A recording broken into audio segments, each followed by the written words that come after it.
So is there any exercises that you can do while you're sitting at the desk? Yes. What I personally like to do is I like to use bands. So anytime you sitting at the desk, most likely you're sitting in front of a computer, so you're going to be right over here, which is going to put a lot of tension on the chest and on the shoulders. So when you have a lot of tension, you're going to have a lot of pain going on here.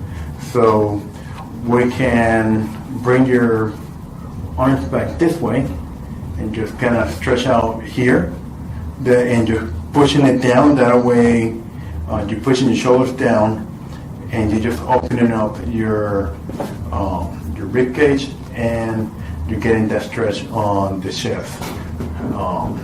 And you're getting that nice mid-back stretch that you get normally. You get some tension. Something else you can do is you can have your arms going here and just pulling back and just hold that really tightly. You are squeezing your shoulder blades. So you squeeze your shoulder blades. That's going to help you get some tension on your shoulders to keep them open. The main idea is you want to open up. You're sitting down for multiple hours a day. You're closing up the chest area, which is going to give you pain on the shoulders and neck. So we want to open up this area so that you don't to avoid those pains on here. One of my favorite exercises to do is going to be with the band.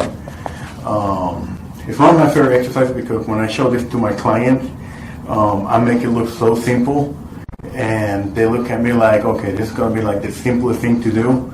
And next thing you know, by repetition number 3, they're like, what the hell is this? Like, this is so difficult. So I like to put my arms here like this, okay, because this automatically is going to rotate the bone of the humerus where it needs to be.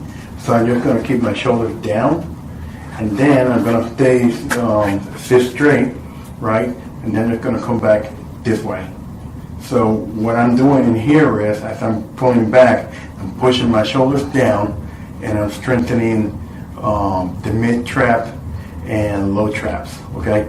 I'm also strengthening the muscles over here, some of my rotator cuff muscles. I'm not going to go into details on rotator cuff muscles. We don't need to know those. All we need to know is that these muscles here are very, very weak, and we need to strengthen them. Otherwise, the muscle here, which is going to be the supraspinatus, that's going to be the top rotator cuff muscle. That's the one that usually gets there because you're always here. So we need to strengthen the shoulders back so we can release that muscle and keep it where it needs to be stabilized and stable.